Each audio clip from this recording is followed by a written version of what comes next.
بسم الله والصلاة والسلام على رسول الله. كل سنة وانتم طيبين. يلا هنعمل مع بعض ستارة رمضان من متر قماش، مش هنشتريها من بره، هنعملها بايدينا وتزين بقى في الانتريه، علقيها في شباك المطبخ، وصغيرة وبسيطة ومش هتاخد في ايدك وقت خالص، وكمان سهلة لو ما عندكيش مكان هتعمليها على ايديكي بالخيط والابرة وهتطلع كويسة وزي اللي بنشتريها من بره بالظبط.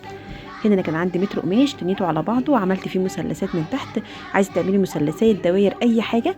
وبعد كده مسكت القماشه كلها بعد ما قصيت المثلثات، مشيت على الشمعه زي ما احنا متعودين. قماشه الخياميه كله بيتعمل على الشمعه علشان ما ينسرش منك، وعلشان ما تضطريش تعمليه اوفر او تانية في تانية.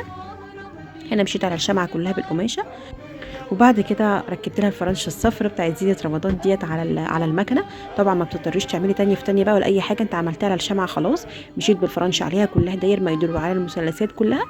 وجيت في التانية اللي انا تنيتها من فوق بتاعه الماسوره، طبعا عايزه تعلقيها على ماسوره، عايزه تعلقيها بدبابيس كده على ستاره عندك في الانتريه مثلا، بيبقى شكلها حلو قوي قوي وبتدي روح حلو كده للمكان. انا خلصت هنا الفرنشه كلها ركبتها عليها.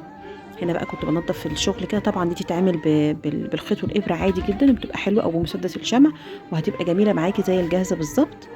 وكده خلصت المثلثات كلها، عملتها بالفرنشه الصفراء، وكمان مكان متنات التانية من فوق عملتها برضو بالفرنشه الصفراء.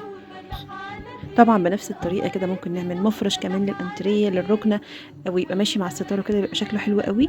وعايزه اقول لك بمسدس الشمع الفرنشه دي بتثبت كويس جدا، لان القماشه خفيفه اصلا. امشي بيها على الشمع على اي نار، وبعد كده ركبي فيها اللي انت عايزاه، يبقى شكلها حلو قوي مش هتنسر معاكي ابدا. وكده خلصتها وركبتها. طبعا مش هركبها على الشباك ده، بس شكلها حلو قوي بعد ما خلصت. ويا رب تعجبكم، والسلام عليكم.